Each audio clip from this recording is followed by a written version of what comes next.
بەناوی خوای بەخشندەی میهرەبان خۆشەویستانم زۆر خۆشحاڵم کە لە بەرنامەیەکی تایبەت لە دووەم ڕۆژی جەژنی قوربانی پیرۆز لەگەڵ هاوکارانی خۆشەویستم لە کەناڵی ئاسمانی پەیام بەوێ بەڕێز و خۆشەویست شادەبینەوە خۆشەویستان جارێکتر جەژنی قوربان لە هەموو لایەک پیرۆز بێ حەجی حاجیانمان قبوڵ بێ و هیوادارم کە هەموو کات و ساتێکتان خۆشی بەختەوەری و ئاسوودەیی و هەموو کاتێک خۆشحاڵی میوانی ماڵەکانتان بێ. خۆشەویستانم هاوشێوەی دوێنێک یەکەم ڕۆژ لە کاتژمێر حەوت نزیکەی 45 خولەکەی لە خزمەتتان نبووین ئەتوانن پەیوەندیمان لەگەڵ ئاساس بکەن و پیرۆزبایەکانی خۆتان بگەێنن.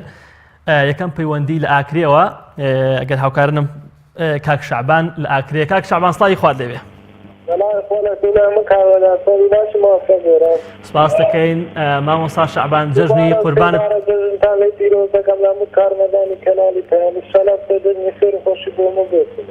زۆر سپاس کاک شعبان گیان جەژنی قوربان لە تۆ و لە خانەوادەکەت پیرۆز. کاک شعبان دوم ڕۆژی جەژنی قوربانت چۆن بەڕێ کرد؟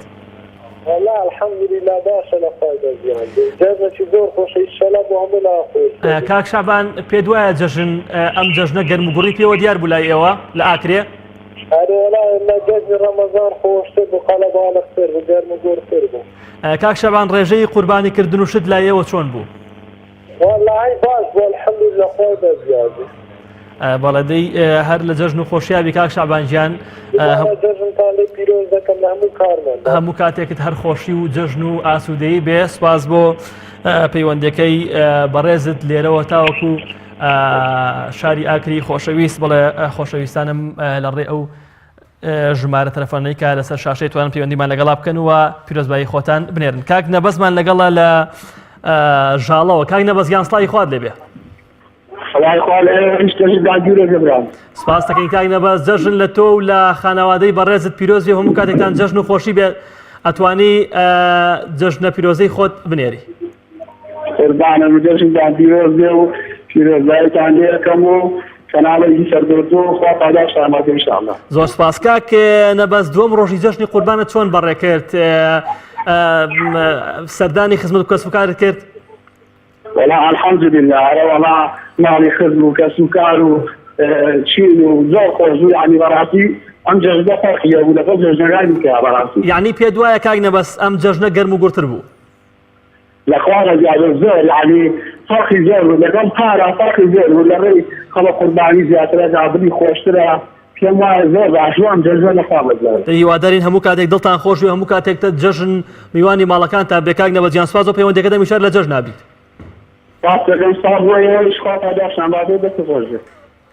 زۆر سپاس بۆ بەڕێزت کاک نەبەزی بەڕێز هەمیشە لە جەژن نابی. ئاچینە لای فێنەخان لە شاری تەکیەوە. فێنەخان سڵاوی خوات لێبێ.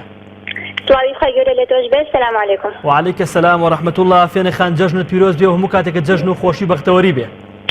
سپاس دەکەم کاک گەوران جەژنە پیرۆزەی خۆم ئاڕاستەوەی مسلمانانی جیهان بەتایبەتی مسلمانانی هەرێمی کوردستان و سەرجەم کارمەندانی کەناڵی ئاسمانی پەیام ئەەکەم هیوادارم ئینشاءالله هەموو ڕۆژێکتان هەر جەژنی خۆشی بێت. زۆر سپاس فێنەخان. لەگەڵ جەژنە جەژنت چۆن بەڕێ کرد؟ سەردانی خزم و کەسب و کارت کرد یاخۆ تەر لە ماڵەوە؟ والله الحمدلله باش بوو بەس بەڕادەیەکی کەم سەردانی خزم و کەسب و کارم کرد. بەڵێ پەیامەکانی جەژن لای تۆ چی ئەگەیەنن؟ یعنی واتە و پێناسی جەژن لای تۆ چییە؟ جەژن خۆی مسلمانان دوو جەژنی هەیە کە جەژنی ڕەمەزان و قوربانە. بەڕاستیش ڕۆژێکی زۆر تایبەتە بۆ مسلمانان کە پێویستە کە ئەمە خۆشحاڵی خۆمان لەو جەژنە دەربڕین. یعنی پێت وایە جەژن هاوشێوەی جەژنەکانی ڕابردوو هەمان گەرم و گوڕی و پێشوازی پێوە دیارە؟ وڵی کەمێک سادی پێوە دیارە بەڵام ئینشەڵڵا هەتا دێ گەرمە بێت. بەڵێ دەی هەمیشە هەر لە جەژن و خۆشیابی فێنەخان هەموو کاتێکت خۆشی و جەژن. زۆر سپاس. پەیوەندی دواترمان لە سوورداشەوە کاک حەسەنمان لەگەڵ. کاک حەسەن گیان سڵاوی خوات لێبێ. خوات لێبێ جەژنتان پیرۆز بێ بە هەموو کاتێکەوە برا. زۆر سپاس کاک حەسەن گیان. جەژنی قوربان لە تۆ و لە خانەوادەی بەڕێز پیرۆز هیوادارم کە هەموو کات و ساتێکت جەژن و خۆشی بێت. کاک حەسەن چیت هەیە لە جەژنە پێشکەشی خۆشەویستانتی بکەیت؟ وەڵی کاکە زۆر من سپای ئینشەڵڵا دوعای خێرتان بۆ کەم سپای تان بۆ کەم بۆ ئەوەی کە سەرکەوتوو بوون لە هەموو جەژنێکتان پیرۆز بێ جەژن قوربان. زۆر سپاس کاک حەسەن پەیامی جەژن لای تۆ چی ئەگەیەنێ پێ دوایە پەیامی جەژن هەرەوەیەکە بچینە دراوسێ و خزم و کەسوکار نقڵ کۆکەینەوە یاخۆت گەرن ئازایی و هەروەها لێبوردن ئەمە پێناسەی جەژنە والله خۆی ڕاستی دەوێت جەژن مالای ئەوە نییە ینی بەس جەژنەکەنانەکە بخۆین و دابنشینەگەرەی لەگەڵ هەموو دۆست و برادەر و خزم و کەسوکار جەژنەی پیرۆزی لەگەڵ هەمویانە بکەین و گردن ئازایی لە هەمویان بکەین. بەڵێ هەمیشە هەرە جەژنابی دەست خۆش سپاس بۆ سەرنجەکەت کاک حەسەن گیان هیوادارین هەموو کات و ساتێکە جەژن بێ سپاس بۆ پەیوەندەکەت. سپاس دەکەم براکەم. زۆر سپاس ئەچینە شاری هەولێر باوکی ئامەد و لەگرم سڵاوی خوارد لەبێ باوکی ئامەد جەژنت پیرۆز بێ و هەمیشە هەر لە جەژن و خۆشیاوی. سڵاوی خوا لە تۆی بەڕێزیش گیانەکەم جەژنە پیرۆزە لە تۆی بەڕێز و لە کەناڵی پەیامی خۆشەویست و لە هەموو موسڵمانانی جیهان و کوردستان و دەکەم بەڕاستی ئەو جەژنەچی خۆشە و بالعکسی خەڵک کە دەڵێن جێژنەکە ساردەنا جێژنەکە سارد نییە بەڵام جەوەکە گێرمە زەویش دەور دەبینی بەڕاستی بێگومان وایە باوکی ئامەد لە بەڕێز دەپرسم حەزەکەم بۆ چوونی تۆ بزانم لەبارەی جەژن و واتای جەژن و هەروەها پێناسەی جەژنەوە یعنی زۆرێک وا لە جەژن تێگەیشتن کە تەنها نانی بەیانەکەیەوەی تر دەرگاکە قفڵەکە و ناچێ بۆ شوێنان یاخود گەرنازایی ناکە یاخود داوای لە بڕن لە بەرامبەرەکەی ناکە بەڵام تۆ مڕات چیە لەسەر پێناسەی جەژن پێت وایە جەژن بریتیە لە چی؟ گەورەترین و تایبەتمەندیترین ڕۆژە بەڕاستی من وەکو خۆم بەڕاستی ئەوە لای خۆمەوە چونکە بۆ فێرە ژیانت دەکات یەکەمدا فێرت دەکات کە نیوەی شەوە تقریبەن لە خەو هەڵدەستی بێگومان ئەوە چەندان کەسێت وێژی بەیانی بە جەماعەت ناکات بەڵام زۆر زارانی سەتانەوەتی ئەو خەڵکی کە نایکە ئەو ڕۆژە دێت دەیکاری بە بەیانەکەی هەرستی فێرت دەکات کە بیت لە مزگەوتەوە دەست پێ بکەیت لێرەوە دەبی گەورەی مزگەوت لە بۆ دەکەیت جەژن فێرت دەکات بەڵێ یەکێکتر لە مزگەوت جوانە کاک باوشی ئەمەدیارێکی تر لە واتە جوانەکانی جەژنی قوربان ئەو قوربانیە کە ئاکرێترەوە یەکێکتر لە واتە جوانەکە نازام تۆ لەگەڵ مای هاوڕای دیاخودنا قوربانی زۆر گەورەیە بەڕاستی ینی خەڵک ئەگەر نانی ئیلاهیشی نەبیوەکو دەڵێن دەبی ئەو سنەتە جوانەی ئیسلام هەر ببینێت مەسەڵەن پێش ئیسلامیش لە کاتی ئیبراهیم و ئیسماعیل و دروزی خوایان لەسەر بێ ئەو قوربانی هەر کرا بەڕاستی نابی بڕێسە خەڵکێک فەقیرە مەسەڵەن 1 ملیۆن دینارم لە بۆ قوربانی دانێ بڵێ وەڵای ئەو مارە فەقیرە نایدەمێ لە قوربانەکەی پێویسترە تاکە 500,000 دەدەمێت بەڵام ئاژەڵەکیش با 500,000 ئەو سنەتە جوانە نابی بفەوتێت بێگومان دەست خۆش زۆر گەورەیە هەمیشە هەر لە جەژن و خۆشیایی باوکی ئامەد سپاس بۆ سەرنجە جوانەکەت زۆر سپاس بۆ باوکی ئەمە دەچمە کەلار و کاک شەهاب بۆ دەگرم کاک شەهاب گیان سڵاوی خوای گەورە لێبێ جەژن پیرۆز بێ و هەموو کاتێکە جەژن و خۆشی بێ سڵاو لە ئێوەش و لە هەموو کەناڵی پەیام و بینەرانی کەناڵی پەیام زۆر سپاس کاک شەهاب ئەگەر بتوانیت کەمێک دەنگی تەلەڤیزیۆنەکەت کەسکەی وەڵایی من زۆر بەڕاستی من زۆری نەکەم من زۆر ڕاستی بەڕاستی زۆر گوێ لە کەناڵی پەیام مەگرم زۆر سپاس دەستخۆشیش لێکم بەڕاستی کاک محەممەد قاسمەوە دەستخۆشی لێکم زۆر سپاس کاک شەهاب جەژن لای تۆ چی ئەگەیەنێەوە ئەم جەژنەت چۆن بەڕێ کرد وەڵایی کاک محەممەد من هەر جێژنێکی نەتەوەی ئاینیە و من هەپی خۆشحاڵم و هەموو ساڵ حەجیرەکەم پیرۆزبای لە هەموو خەڵکیشەکەم و لە هەموو ئیمانداران و دەساسەی کوردستانیش زۆر سپاس کاک شەهاب گیان سپاس بۆ سەرنجەکەت هەموو کاتێک دەستخۆشی لێکم بۆ بەرنامەی وەرزشکە پێشەکەی سپاس دەکەین هەربژی کاک شەهاب گیان ئێمە لە خزمەتتانی هیواداری کە بتوانین خزمەتێکی بچووک لە کەناڵە خۆشەویستەکەی پەیامەوە بکەین سپاس دەکەین هەربژی هەمیشە لە جەژن و خۆشیابی کاک شەهاب گیان فاتیمە خانمان لەگەڵە پەیوەندی دواتر لە هەریرەوە فاتیمە خان سڵاوی خوای گەورە لێبێ و جەژن پیرۆز بێ سڵاوی خوای لە تۆ لە کەناڵی ئاسمانی پەیام بێ جەژنی تۆ و سەردەم کارمەندان کەناڵی ئاسمانی پەیام پیرۆز بێت زۆر سپاس فاتمە خان چیت هەیە لە جەژنە پێشکەشی خۆشەویستانی بکەی پەیامی تۆ لە جەژنە چییە واروە پیرۆزبایی لە چی یەکەی من جەژنە پیرۆزە لە سەردەم مسلمانانی کوردستان دەکەم سەردەم مسلمانانی جیهان بە تایبەتی کوردستان هەروەها جەژنە پیرۆزە سێزم خزمە و دۆستان و هەروە کەناڵ یاسمانی پێیان سێزم کەرمەندان و دەکەم. بەڵێ لە هەریر لای ئێوە فاتمەخان جەژن گەرم و گوڕی پێوە دیار بوو؟ گاڵی تا ڕادەیەک باش بوو. تا ڕادەیەک یعنی زۆر بەدڵت نەبوو؟ والله باش باش. لە هیواداری کە باش بێ ئێمە دیارە وەکو موسڵمان دوو جەژنی گەورەمانەیە کە جەژنی ڕەمەزان و قوربانە فاتمەخان هیوادارم کە بە زیندوی بێڵینەوە. بەڵێ دەست خۆش سپاس بۆ پەیوەندەکەت هەمیشە لە جەژن و خۆشیابی. زۆر زۆر سپاس بۆ پەیوەندی فاتمەخان. پەیوەندی دواتر دێنەوە سلێمانی و باوکی تروسکە وەرەگرم باوکی تروسکە ئەسڵاوی خوای گەورەت لێبێ و هەموو کاتێکت جەژن و خۆشی و جەژن بێ. سڵاوی خوای گەورە لە هەمووتان بێ لە کەناڵی پەیام بێ. زۆر سپاس باوکی تروسکە سڵاوی خوای گەورە بە ناوی کارمەندانەوە لە تۆ. واو ڕێزی تایبەتی مێوەڵا هەر حەزم کی دەستخۆشیتان لێکم بۆ بەرنامە جوانەیە کە داتان ڕشتووە. زۆر سپاس. بەرنامەیەکی زۆر جوانەدا زۆر بینەری کەناڵەکەشتانم کەناڵی پەیام بەڕاستی تاکە کەناڵ لە هەموو کەناڵەکانە جیاوازێکی زۆرتان هەیە. هەر بژیت باوکی تروسکە سپاس بۆ پەیوەندی جەنابەت. باوکی تروسکە جەژنت ئەم دوو ڕۆژە جەژنت چۆن بەسەر بردووە؟ سەردانی خزم و کەسوکارت کردووە؟ سیلێ ڕەحمە بەجێ هێناوە؟ بەڕوا قەنەعەتێ لە ماوە نەچوومەتە دەرەوە. بۆ؟ کورە یەک جەژنێکی زۆر سارد و سەر بوو بەڕاستی نانی کەسی نەئەگەڕا کەس هەمووشوە ناکا کاکە گڕۆ گەرمایە بوو کەسی نەهاتە دەرەوە کەس هەمووشوی ناکا. بەڵام باوکی تروسکە ئێمە ئەبێ لە لای خۆمانەوە یعنی گەرم و گوڕی پێ بدەین. خۆت دەزانی ئێمە وەکو موسڵمان دوو جەژنوانەیە کە جەژنی ڕەمەزان و قوربانە پێویستە ئەم دوو جەژنە زۆر بە زیندویی بهێڵینەوە پێشوازیی گەرمی لێ بکەین بۆیە ئێمە هەر تاکێکمان لای خۆمانەوە بێ هەوڵ بدەین کە بتوانین پیرۆزی ئەم جەژنانە ڕابگرین.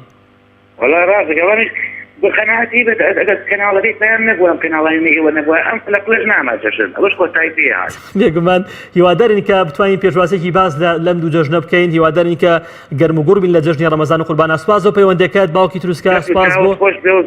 سپاس بۆ سەرنجەکەت هەمیشە لە جەژن و خۆشی و شادیە بژیت ئینشاءالله. خۆشەویستانم دیارە هیوادارم لە جەژنە ئێمە بەڕاستی دڵەکان لەگەڵێکترا ئاشکێنەوەکو دوێنێش باسمان کرد بتوانین کە پیرۆزبایەکی گەرم لێ بکەین توانین گەرنازایی لێ بکەین دڵی هەر کەسێکمان هێشاندووە لەم جەژنەیە بتوانین کە دڵی ئاش بکەینەوە. پێویستە ئێمە وەکو موسڵمان کە دوو جەژنی سەرەکی هەرێکە لە جەژنی ڕەمەزان و جەژنی قوربان بتوانین کە بە زیندوی بیان هێڵینەوە. ساراخان وەرەگرم لە شاری سلێمانیەوە. ساراخان سڵاوی خوای گەورەت لێبێ و جەژن پیرۆزی هەموو کاتێکە جەژن و خۆشی بێ. ساراخان هاوکارن مەگەر ساراخان لەگەڵمان مابێ دەنگی بگاتە لامان. ساراخان سڵاوی خوات لێبێ و جەژن پیرۆز بێ و هەموو کاتێکە جەژن و خۆشی بێت. ساراخان بەڵێ جەژن پیرۆز هەموو کاتێکە جەژن بێ. زۆر سپاسانەکەم جەژنە پیرۆزە ئاڕاستی ئێوەکەم سەرجەم کارمەندانی کەناڵی ئاسمانی پەیام. زۆر سپاس بە ناوی کارمەندانی کەناڵی ئاسمانی پەیامەوە. سپاس بۆ پەیوەندەکە سپاس بۆ جەژنە پیرۆزەکەت. ساراخان جەژن چۆن بەڵێکەم هیوادارم جێژنە زۆر سارد و سڕ بوو. بەڵێ سارد و سڕ بوو؟ ئەرە وەڵی وەک جێژنی ڕەمەزان نەبوو هەموو جێژنێکی قوربان سارد و سڕە نازانم بۆیە.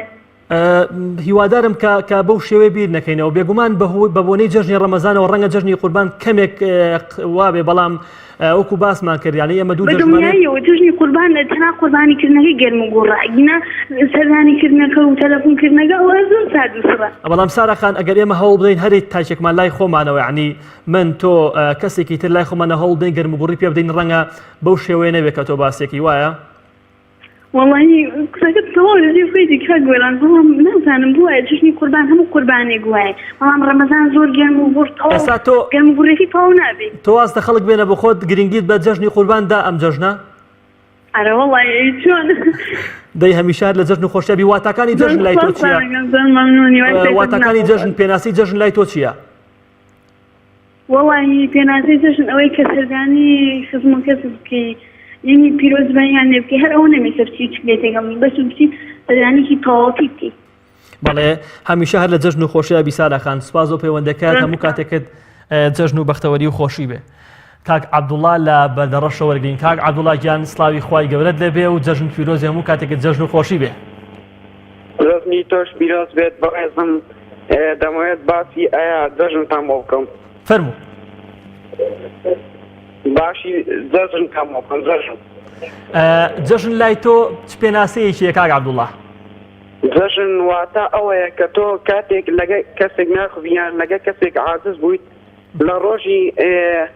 لە ڕۆژە قوربانی دەبێت بچی بۆ مزگەفت تاکو بە دڵێکی صاف و لەگەلی پێک بێەوە بێگومان بەڵێ بەڵێ کاک عەبدوڵڵا پێت وایە کە ئەم دوو جەژنەی کە موسڵمان هەیەی وەکو خۆی ماوەتەوە پێت وایە ئەو گرینگە زۆری هەیە کە لە ساڵی ڕابردووە گرنگی پێدراوە بەڵێ لە نەک ئێمە وایە لای ئێوە یعنی گەرموگوڕی پێوە دیار بوو گەرمگوڕی بوو کە زۆریش بەڵێ کاک عەبدوڵڵا مەسەلەی قوربانیکردن لای ئێوە چۆن بوو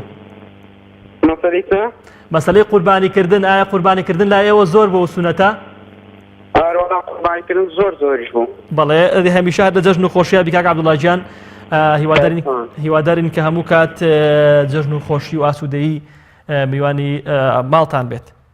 کاک بەرزان وەرەگرم لە چەمچەماڵەوە. کاک بەرزان گیان ستاوی خوای گەورە لێ بێت، جەژن پیرۆز بێ لە تۆ لە تەواوی کەسوکار و خانەوادەکەت.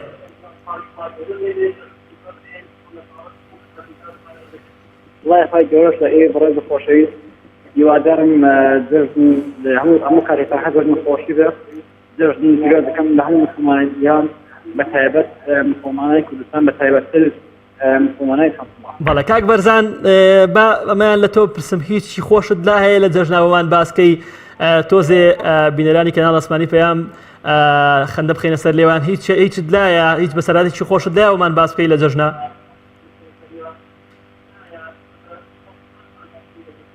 وەڵایی ئێستا ڕاستەکەی شتی جوان نییە، بەڵام ئەوەی خۆشی من ئەوە خۆشی ئەو تەنها خۆشی کووردە، یعنی ئەم جەژن هەموو تاکی کورد هەموو ڕۆژیان جەژن بێت، هەموو ڕۆژێکیان خۆشی بێت. ئەوە لای من هەموو شتێکە بۆ من ئەوەیە کە بەتایبەت کورد لە کوردستان ئەو نەهامەتە ناخۆشیان تێپەڕن ئینشەڵڵا ئەو قەیرانە تێپەڕێنەوە ئەوە هەرکرەم و خۆشیەکە بێت ئینشەڵڵا. بەڵێ دەست خۆش، سپاس بۆ سەرنجەکانت کاک بەرزان گیان، هیوادارین کە هەموو کات و ساتێکە دەرخۆشی بێ.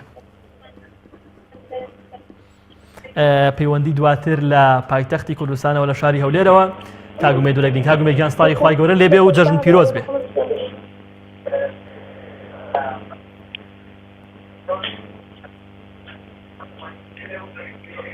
لێت مبارەک بیسڵاو لە ئێوەش بێتن.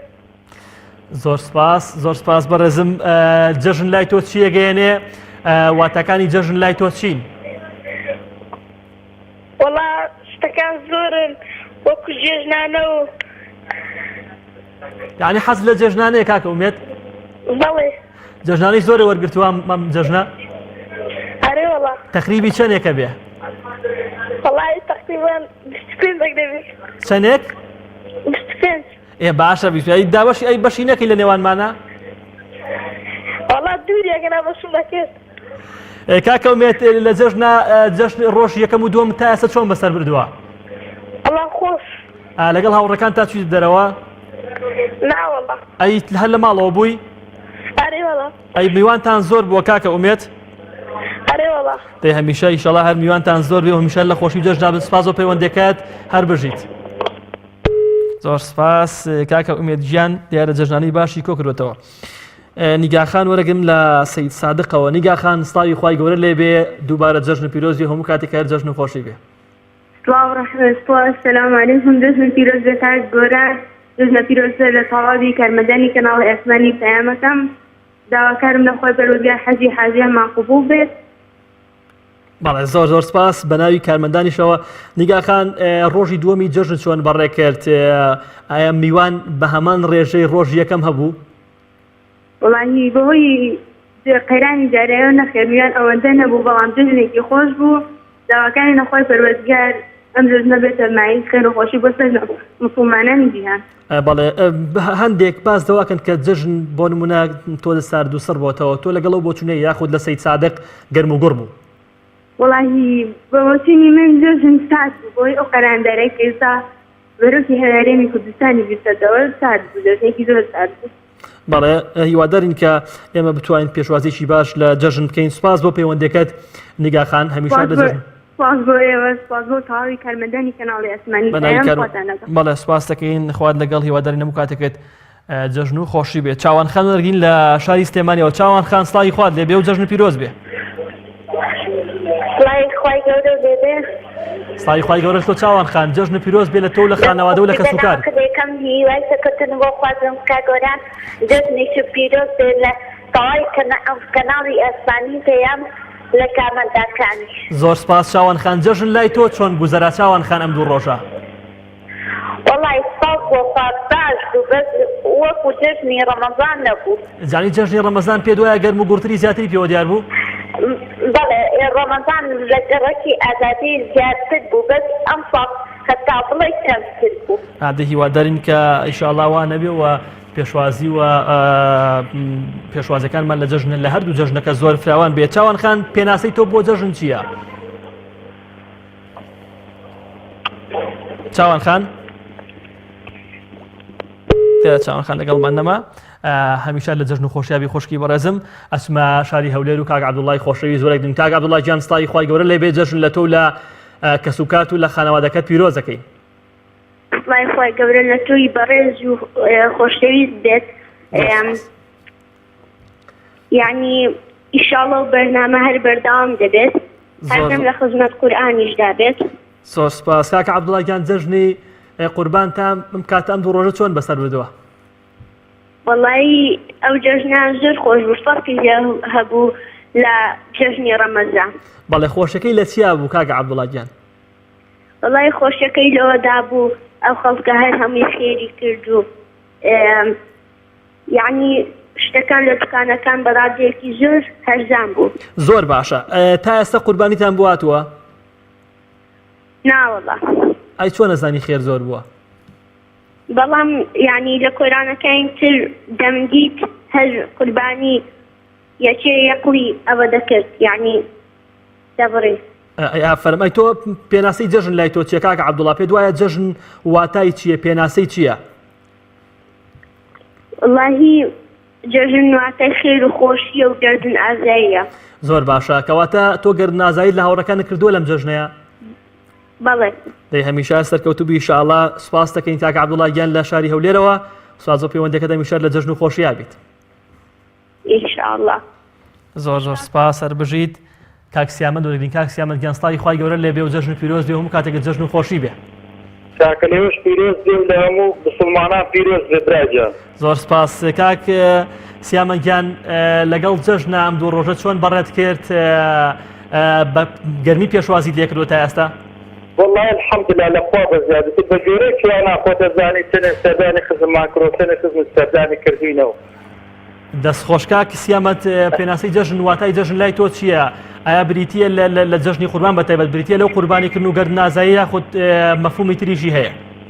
وڵی خۆی لێ بەڕاستی یانی شتێکی گەورەی جێژن خەڵک دەبێت لێبوردنی هەبێت و خۆشی هەبێت لە دڵەوە بێگومان کاکی جان یەک پرسیارێک مێ لە خزمەتتان کاک سیامەند گیان کاکی جان وڵا ئەوە لە ئیزاحی هەمە لە هەولێر دەنگی قورئان لەسەر ئیزاحەکەتانە لەبەرەوە تەلەفۆنم کەوتم بزانیت ئەوە بۆ وایە واللهی ئەوە بێ دواتر هاوکارانم منیش ئاگاداری ئەو مەوزوعانیم کاک سیامەند هاوکارانی خۆشەویستم دوایی بزانین ئەگەر کێشە هەبێ کێشەکە چارەسەرەکەن والله ئەوە دەنگی قورئان لەسەر ئیزاحەکەتانە دوو ڕۆژ سێ ڕۆژ لای دیاتوە دەی تۆش گوێی لێ بگرە بە ئیشەڵا خێرە بنووسێ دەستخۆشە میشە لە جەژنانی کاک سیامەند گیان هەر بژیت ڕۆحەکەم سپاس دەکەین پەیوەندی کیژان خان لە شاری کەلاری خۆشەویستەوە کیژان خان سڵاوی خوای گەورە لە بێ و جەژن پیرۆز بێ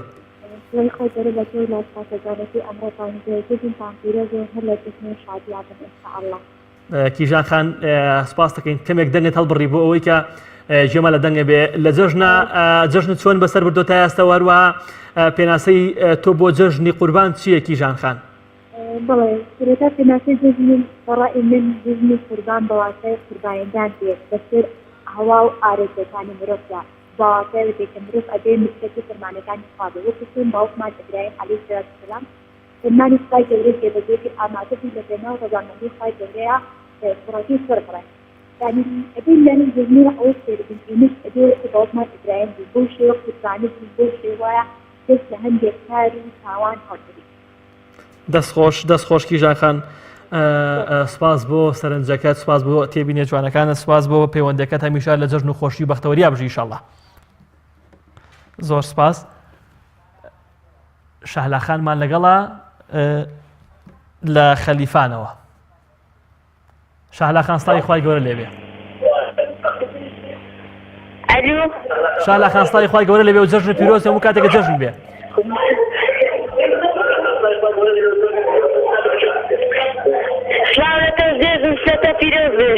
زۆر سپاس شەهلاخان، جەژن چۆن بەڕێ کردووە ئەم دوو ڕۆژەی جەژن چۆن بۆ بەلاتەوە؟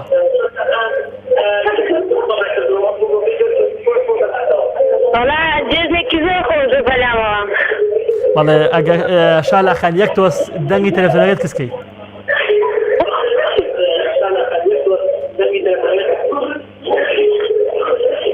بەڵێ شەهلاخان واتاکانی جەژن لای تۆ چین؟ پێناسەی جەژن لای تۆ چییە؟ واتای جەژن پێناسەی جەژن تۆ جەژنی قوربان چۆن پێناسە ئەکەی؟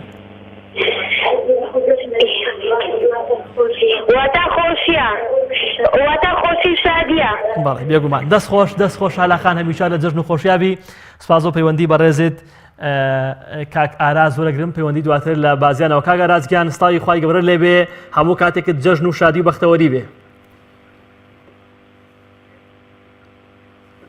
الله خوای گەورە لێوە جەژن دەسۆ لە هەموو کارمەدا پیرۆز بێ. ستای خوای گەورە لێبێ بەڕێزم کاک ئارازگیان لێرەوە تاوەکو بازیانی خۆشەویست. کاک ئاراز جەژنی قوربان تا ئێستا دوو ڕۆژی لێ تێپەڕیوە. ئەم دوو ڕۆژە جەنابەت چۆن بەسەرت بردووە؟ ئایا پێشوازیی گەرمت لێ کردووە؟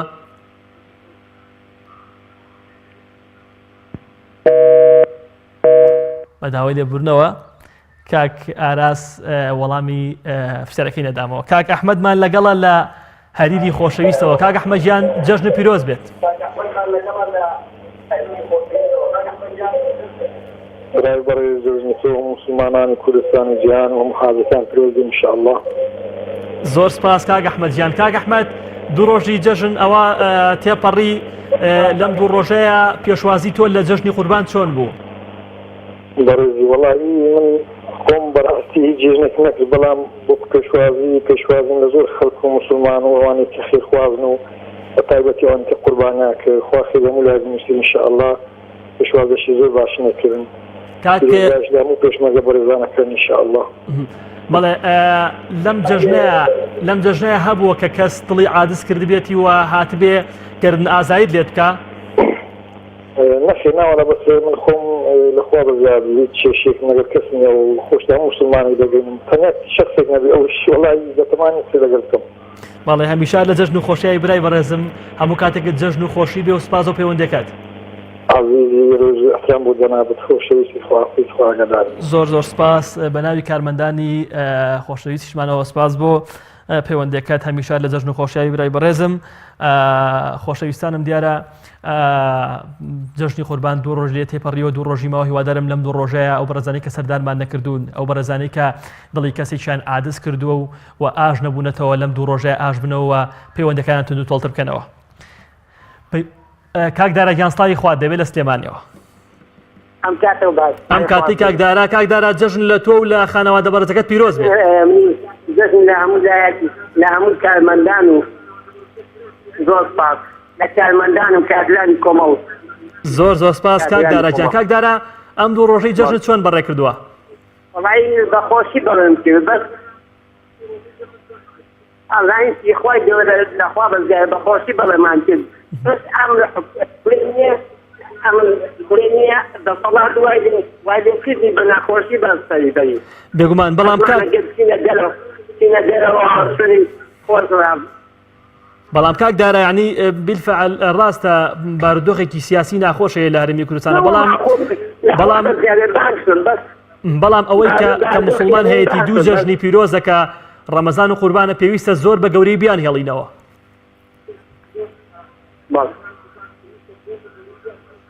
وەڵام زۆر بە گەورەی ماندۆ بەس ئەم دەسەڵاتە لە بابی دەوڵەتی کوردی وەربێنێ دەوڵەتی پردێ وەرگەیان. دەست خۆش برای بەڕێزم هەر بژیت.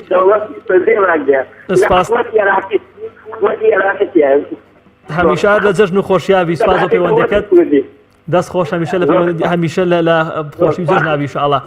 ئەسمە پەیوەندی دواتر کاک ناسەح وەرەگرین لە شەقڵاوە. کاک ناسەح گیان جەژن پیرۆز هەموو کاتێکە جەژن بێت.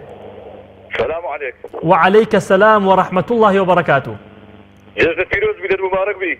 کاک ناسح گیان جژنی تۆ و خانەوادە بەڕێزەکەش پیرۆز. سپاسەکەم بەڕێزی دەستخۆشی ئەو بەرنامە جوانەتان لێکەم. زۆر سپاس خۆتان بەڕێز و جوانن کاک ناسح گیان سەبارەت بە جژنی قوربان چیت هەیە چۆن بەسەر بردەم دوو ڕۆژە؟ والله لەخوای بجاوی جژنێکی خۆش بوو سەردانی دۆست و برادر و خزم و کەسم کرد ئەو دوو ڕۆژەی لەخوای کاک ناسح مەفهوم و واتە و پێناسەی جژن لای تۆ چییە؟ والله پێناسەی جژن شتێکی زۆر پیرۆزە ئەو دوو جژنێک کە ئێمە هیتمان لە ئاینی ئیسلام جژنی ڕەمەزان و جژنی قوربان بێگومان جژنی محەبەت و برایەتی و تەبایی پێکەوە ژیانە بێگومان وایە پێت وایە کە لای ئێوە کاک ناسە لای ئێوە جژن ئایا گەرم و گوڕ بوو ئەم جژنی قوربانە؟ والله زۆر باش بوو مامۆستا لەخوای بجاتی جژنێکی زۆر خۆش بوو خەڵک یعنی پێشوازێکی گەرم و گوڕ هەبوو لە ماڵان لە کۆڵانەکان زۆر خەڵک بە گەرمی پێشوازیان لەو جژنەی کرد جژنی قوربانی پیرۆز. بەڵێ کاک ناسەگیان هەمیشە هەر لە جژن و خۆشی بەختەوریا بژی ئینشاءالله سپاس بۆ پەیوەندەکەت. سپاسەکەم بەڕێزی برا گەورەی سەرچاو. دەستخۆش سپاس دەکەین کاک عەبدوڵڵا وەرەگرم لە خورماڵی خۆشەویستەوە. کاک عەبدوڵڵا گیان سڵاوی خوای گەورە لێبێ جژن لە تۆ و لە کەسوکارت پیرۆز بێ. عليك السلام جژن لە ئێوە پیرۆز بێ لە هەمووتان ئینشەڵڵا هەر لە جژنا بن هیوادارم ئەم دە ڕۆژەی پێش قوربان توانی بێتمان عیبادەتەکان بە مەزبوطی جێبەجێ بکەین و عیبادەکانی جژنی ئینشەڵڵا جێبەجێ بکەین. پێت وایە ئەو ئەرکانەی کە لەسەر شانی موسڵمانە لە جژنی قوربانە چین کاک عەبدوڵڵا؟ وەڵی بە کورتێمەوێ یەک تۆز باسی جژن بکەم بەڕاستی ئەم جژنە جژنێکی تایبەتە کە خوای گەورە دایک و باوکێکی ئەو دایک و باوکی کە مناڵێکیان بۆ تەنها ئەو مناڵەیانەیە توانی ویانە ئەوەندە گێڕایەڵی خوا بن کە ئەو مناڵە ئەو جگەر گۆشەیە سەر ببڕن. بەڵام ئەمڕۆ دایک و باوکانی ئەمڕۆ شتیر بکەین ئێمە تەنانەت مناڵەکانمان ناتوانین بڵێن سەرپۆشەکەتان دادەن. دەستخۆش ئەمە زۆر پەروەردەیەکی سەقەتە بێ بە خۆمان نابچینە خۆمان پەروەردە بکەین سەرەتا بزانین لەکوێین لەم دە ڕۆژەیە ئێمە توانیمانە خوای گەورە چی لە داوانکردین جێبەجێ بکەین وە پاشان ئەنجا مناڵەکانمان وەکو مناڵەکانی ئەوان پەروەردەکەین. باسی شتێکی زۆر جوانت کردکەواتە جژنی قوربان جگەلەوەی قوربانی و جگەلەوەی خۆشی دەربڕن و گەرنازایە فێرمان هەکا کە دایک و باوکێک چۆن گوێڕایەڵی خوای گەورەن و ئامادە مناڵەکەی خۆیان لە پێناو خوای گەورەیە بکەنە قوربانی. بەڵێ بالضبط خۆی جژن خۆشیەکە بۆ ئەوەیە تۆ دوای ئەوەی کە عیبادەتێکی باشت کردووە سەرکەوتنێکی باشت بەدەستێناوە ئەنجا جژنەکەی. بێگومان وایە ئیسلامیشا جژن دوای ئەوەیەکەوە بتوانی گۆڕایەڵ و فەرمانەکانی خوای گەورە بی خۆشی دەرەبڕی بۆ ئەو سەرکەوتنی کە توانیتە بەسەر نەفس و ئارەزوەکان تا سەر بکەوی لەو ماوەیە. زۆر جوانە دەست خۆش کاک عەبدوڵڵا گیان سەرنجەکانت زۆر جوان بوو هیوادارم هەموو کاتێک ساتێکە جژن بێ. زۆر سپاس ئەچمە شاری هەولێر کاک ئەحمەد وەرەگرین کاک ئەحمەد گیان جژنت پیرۆز هەموو کاتێکە جژن و خۆشی بێ. السلام عليكم ورحمة الله. وعليك السلام ورحمة الله كاك أحمد جان.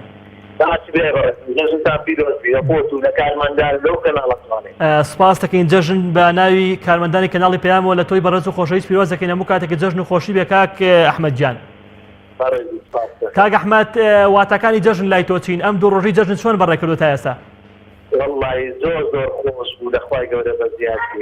سپاس بەخوای گەورە پێت وایە کە جژن واتە گەرنازایی و قوربانیکردن یاخود هەر ئەوەی شاری هەولێری خۆشەویست بەڕاستی ئینسانی مستقیم و بەدین و خواناسی پێدا هیوادارین کە هەمیشە هەروە گەشاوە بێ ئینشاءالله. کاک ئەحمەد جژن لەم جژنە ئایا سیلەی ڕەحمەت جێبەجێ کردووە سەردانی کەسوکار و سەردانی هاوڕێ و دۆستانت کردووە؟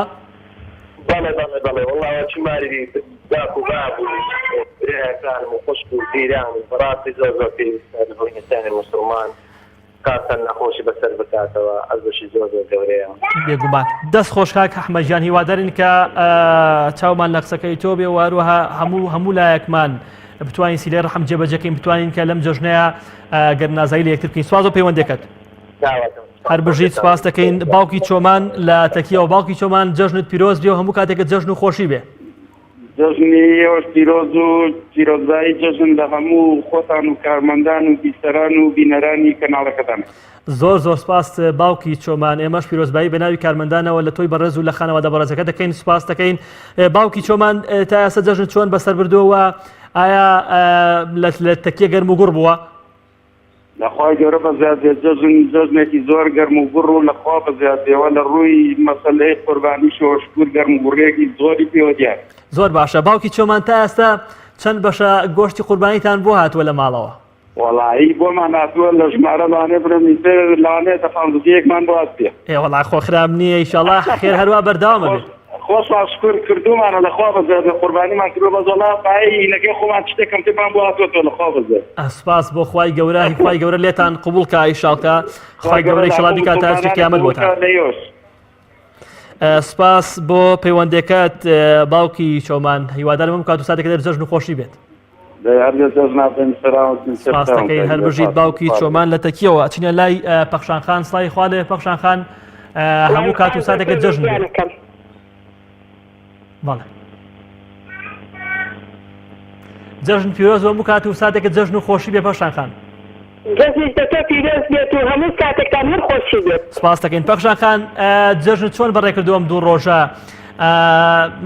ڕۆژ یەکەم چیت بۆ ماڵ مناڵ لێنا وەڵا سەرپێ یا ڕەبی عافێتان بێ هیوادارین هەموو سات و کاتێکتان جەژن بێ جەژن لای تۆ چیە گەینێ پەخشانخان پێناسە و واتای جەژن لای تۆ چییە وەڵای هەرەوە نییە نقڵەکە ببەخشیتەوە بچیت نقڵەکە وەرگریت خێر و خێرات کەی چاو لە فەقیر بیتە سەر ڕێگای ڕاست چاو پێغەمبەرانەی پێش باوباپیرمان بێت بێگومان دەست خۆش پەخشانخان هیوادارین هەموو کاتێکت هەر جەژن و خۆشی و ئاسوودەیی و خۆشحاڵی بێ ئینشەڵڵا کاکێ من لە پێنجێنەوە کاکێ من کیانسڵای خوارد لێبێ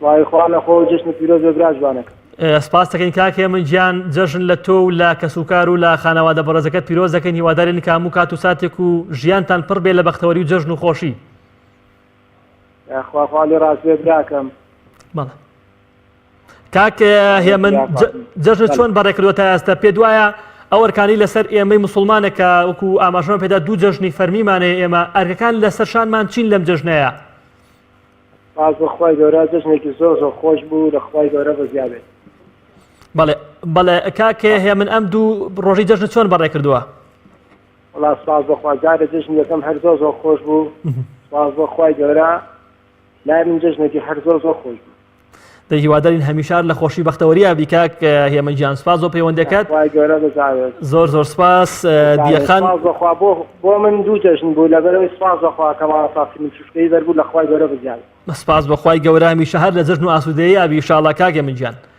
یاخوا سەلامەتی براکەم ڕێز و احترام لێ سپاس دەکەین خوا لە تۆش ڕازی بێ ئینشاڵڵا دیەخان وەرەگرین لە سلێمانیەوە دیەخان سڵاوی خوای گەورە لێبێ و جەژن لێ پیرۆز بێ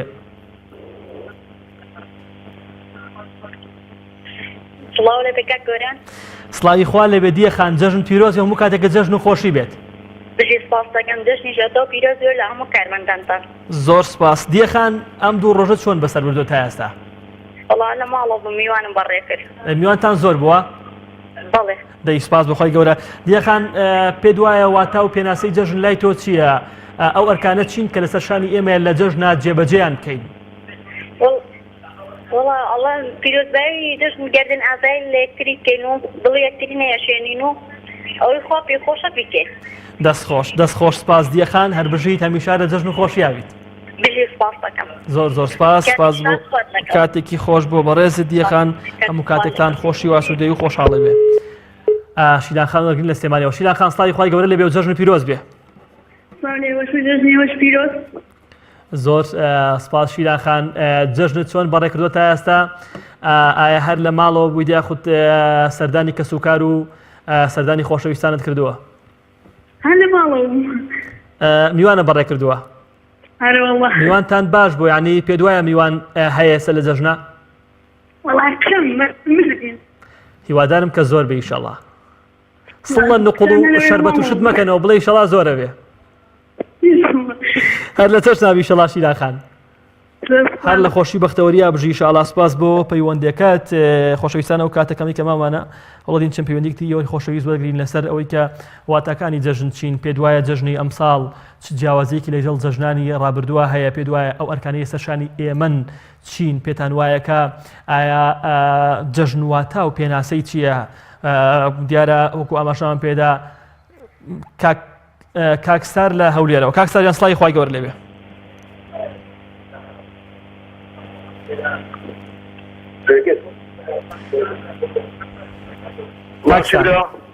کاکستاژیان سڵی خۆی گەورە لێ بێ کەمێ دەنگی تەلەڤیزیۆنەکەت کەسکەیت و لە تەلەفۆنەکەەوە گوێ لە من بگری جەژنت پیرۆز لە تۆ و لە خانەوادە بەڕێزەکەت و لە کەسوکارت. باش باش. ئەلۆ جێمالێتە کاکستاژیان. ئەلۆ باشی. سپاس دەکەین کاکستاژیان جەژن لە تۆ و لە خانەوادە بەڕێزەکەت پیرۆز. باشی برا وڵا هەموو سپاس. ئەلۆ کاکستاژیان ئێمە گوێمان لە دەنگی بەڕێستە فەرموو. پەیوەندی کاکستار لە شاری هەولێری خۆشەویستەوە داخرایەوە داوای لێبوردن لە کاکستارەکەی هیوادارین کە بتوانێت لەو ماوە کەمێک کەمەمانە پەیوەندەکەی وەربگرێتەوە جارێکتر وتوێژ و قسەی خۆی سەبارەت بە جەژنی پیرۆزی قوربان لەگەڵ ئێمەدا بکاتۆک و باسمان کرد خۆشەویستان پێویستە لە جەژنا ئانی دواتر باسیەکەین. سارا خان سڵی خۆی گەورە لێبێت لە هەولێرەوە. سپاس دەکەین سارەکان جەژن لە تۆ لە خانەوادەی بەڕێست و لە کەسوکارت لە خۆشەویستانت پیرۆزەکەی. ئەمە دوو پەیوەندی لە هەولێرەوە بەداخەوە نەیانتوانی لەگەڵمان بن زۆر داوای لێبوردن لە هەرێکە لە کاکستار و هەروەها ساراخانەکەی کە نەیانتوانی وەڵا پەیامی خۆیان لە جەژنا بگەێنن. خۆشەویستانمان نەبێ پەیانمان لە جەژنا بەڕاستی پەیامی گەر نازایی و خۆشی و خۆشحاڵی و داوای لێبوردنکردن بێ لە یەکتری پەیاممان پێویستە لە جەژنا جارێکتر دووپاتکردنەوەی ڕێز و خۆشەویستیە بۆ یەکتری ئەو کەسانی کە دڵی بەرامبەریان عادەت کردووە لەگەڵ هەر کەسێکان ناخۆشییانەیە هیوادارم ئەوانەی گویان لە دەنگمان ئەمان بینن بتوان کە سەردان یەکتری بکەن و دڵەکان لەگەڵ یەکترا ئاش بکەنەوە. کاک خۆشناوگیان لە هەولێرەوە سڵی خۆی گەورە لێبێ و جەژن پیرۆز بێ. السلام عليكم. وعليك السلام ورحمة الله وبركاته. كاك خوشنا وجژن پیرۆز بێ و هەموو کاتێکە جەژن بێ. دەستۆزێ خۆ لە هەموو کارمەندانی کەناڵی پیاوی عزیز دەکەم ئینشاءالله هەموو ڕۆژێک بەهای دەژنی خۆشی دەبێتن. ڕێز و حرمەتم بۆ ئێوە بۆ هەموو کەناڵوانەی پشت کامێرا هەیە. زۆر سپاس کاک خۆشناوگیان. کاک خۆشناو جەژنی قوربان بەلاوە چۆن بۆ ئەم ساڵ و ئەم دوو ڕۆژە چۆن بەسەر بردووە؟ وڵا ئەگەر بڵێم هەموو ساڵیان وەکوێکە ئەوە ڕاستە هیچ شتێکی دووبارە نییە لە بۆ کەسە خۆشە بەزلی کە بیانیان نەچێ بۆ نوێژ و تاعات و کەسێکی خواپەرستە بۆ کەسە خۆشە بەڵام بۆ کەسێکە لە ژێر جێگە بۆ ئەو هەروەکو ڕۆژێکی ئاساییە بەجدیش بۆ من خۆش نەبوو چونکە تاوەکو ساکە یەک جێ گۆشت هاتووە زیاتر نهاتووە. بەڵێ کاک خۆشناو ڕات چییە سەبارەت بۆی کە هەنێک کەس باسی ئەوواکە ئەڵێن جەژن تەنها نانە بەیانەکەی و هیچی تر؟ وڵی نازانم لە منداڵیەوە هەروە فێر بوومەوە تامەکەش لام تامەکەی لەوەیدا کە بەیانیان دەچم بۆ نوێژ دەکەم و دێمە بۆ ماڵەوە و نانەکە دەخۆین و لەگەڵ ماڵەوە لەگەڵ دایکم و لەگەڵ خوشکم و براکانم و لەگەڵ هاوسەرەکەم و جەژنە پیرۆزە دەکەین و خۆشە تا 2 سەعات دواییش ئەچین بۆ ماڵە خزمەکان و بۆ ماڵە دراوسەکان جەژنە پیرۆزە بەڕاستی هەر ئەو بیانەکەی خۆشە دواتر لای من دەبێت بە شتێکی ئاسایی نازانم. بەڵێ هیوادارین کە هەر چوار ڕۆژەکە لامان پیرۆز بێ کاک خۆشناو هەر چوار ڕۆژەکە بتوانین کە سەردانی کەسوکار و خزم و دۆست بکەین ئینشاءالله. زۆر سپاس و پەیوەند دەکات هەر بژیت ئێستاکەوتن بۆ جەنابیشت کاک خۆشناوگیان مەمنونین. ئاچینە دێنەوە شاری سلێمانی و شۆخانخان وەرەگرین. شۆخانخان سڵی خۆی گەورە لێبێ و جەژنت پیرۆز بێ. سڵی خۆی گەورە لە ئێوە بە جەژن لە ئێوە لە هەموو مسلمانانی جیهان پیرۆز بێ. سپاس دەکەین. شۆخانخان پەیامی تۆ چییە لە جەژنا بۆ خۆشەویستانت پیرۆزبایی تۆ چییە بۆ کەسوکار و ئەوانەی کە ئاتری پیرۆزباییان لێ بکەیت؟ بەڵێ لەم جەژنای پیرۆزبایی خۆم ئاڕاستی دایک و باوکی خۆشەویستەکەم ئاڕاستی هەموو کەسە تایبەت و ئەزلی خۆشەویستان ناکەم و ئاڕاستی خۆشەویستانی کەناڵی پەیامەکەم و هەموو کارمەندەکانی کە خۆشیان دەکەم نوێی بەردەوامی سەرکەوتیان بۆ خوازم ئینشاءالله بەردەوام لە کارەکانیان زۆر سەرکەوتون. شۆخانخان لای ئێوە منتیقی ئێوە جەژن چۆن بووە گەرموگوڕی پێوە دیار بوو ئەم جەژنی قوربان ئەم دوو ڕۆژە تا ئێستا؟ وڵات دوێنێ ئەلحەمدولillah جەژنێکی زۆر خۆش بوو خەڵکانێکی زۆر گەڕان ماڵ ئێمە بەڕاستی ئەوەندە خەڵەباڵە هەموویانێکی زۆر بەمان هات جیاواز بە جەژنی ڕەمەزان بوو ئەلحەمدولillah جەژنی زۆر خۆش. سپاس بۆخوای گەورە دەستەکانە خۆش. شۆخانخان هیوادارین کە هەمیشە ماڵتان ئاو قەرەباڵغ و هەمیشە خۆشی و ئاسوودەی میوانی ماڵتان بێ. زۆر سپاس دەکەم یەخوا سەلامەت زۆر مەمنونم. سپاس دەکەین هەر بژیت سواز و پەیوەندی شۆخانخان کە لە شاری سلێمانیەوە لەگەڵمان بوو. سپاس بۆ پەیوەندەکەت هیوادارین کە هەموو سات و کاتێکتان هەر خۆشی و شادی بێ خۆشەویستانم وەکو باسمان کرد دیارە پەیامەکان لە جەژنا زۆرن پەیامەکان پەیامی ئاشتیە پەیامی خۆشەویستیە پەیامی گردن ئازادیە پەیامی داوای لێبوردنە هیوادارم کە ئەمانە پەیامەکانی ئێمە بێ لە جەژنا هیوادارم کە بەس گەڕان و تەوقەکردنەکە نەبێت بە تەوقەکردنێکی سال بەڵکو و تەوقەکردنێک بێت تەوقەکردنێک لە دڵەوە تەوقەکردنێک بێت کە تەواو ناخمان بەرامبەر یەکتری پاک بێتەوە تەوقەکردنێک بێت کە بتوانین کە خۆشەویستی جارێکتر بۆ یەک دووپات بکەینەوە چونکە بێگومان ئەوکو ئاماژەمان پێدا لە سەرەتاوە ئێمە خاوەنی دوو جەژنین کە جەژنی ڕەمەزان و قوربانە وەستاکاوەمان لەگەڵە لە شاری کەرکووکی خۆشەویستەوە وەستاکا وەستای خوای گەورە لەبێ و جەژن پیرۆز بێ جەژنی تۆش پیرۆز بێ هەموو کاتێ لە جەژن بێ زۆر زۆر سپاس وەستاکاوە لە کەرکووک جەژن چۆن بەڕێکراوە گەرم و گوڕ بوو لە ناو شاری کەرکووکی خۆشەویست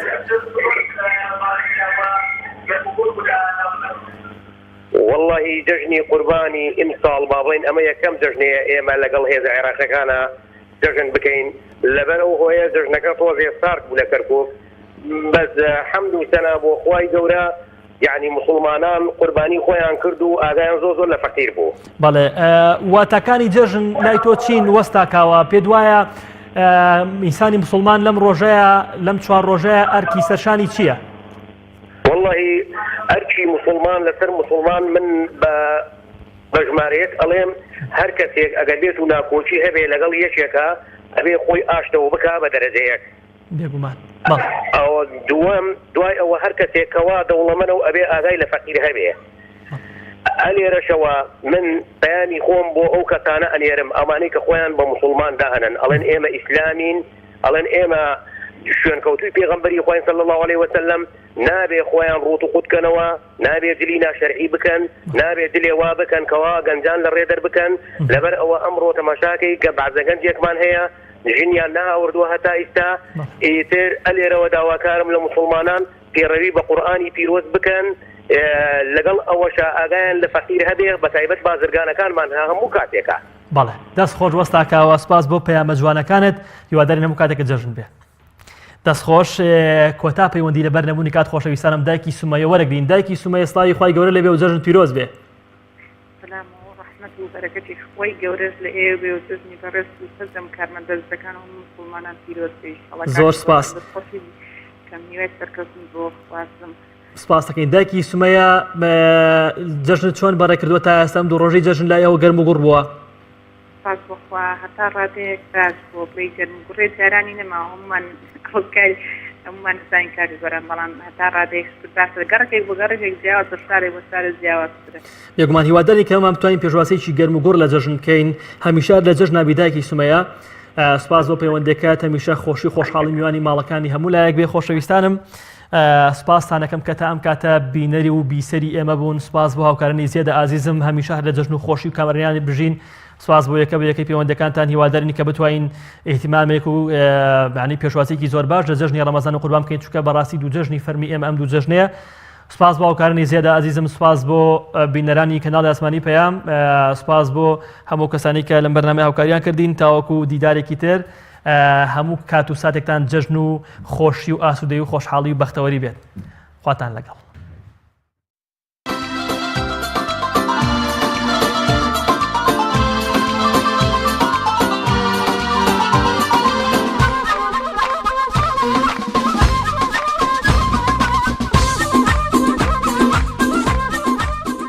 الرحمن علم القرآن خلق الإنسان علمه البيان الشمس والقمر بحسبان الله أكبر الله أكبر الله أكبر لا إله إلا الله الله أكبر الله أكبر ولله الحمد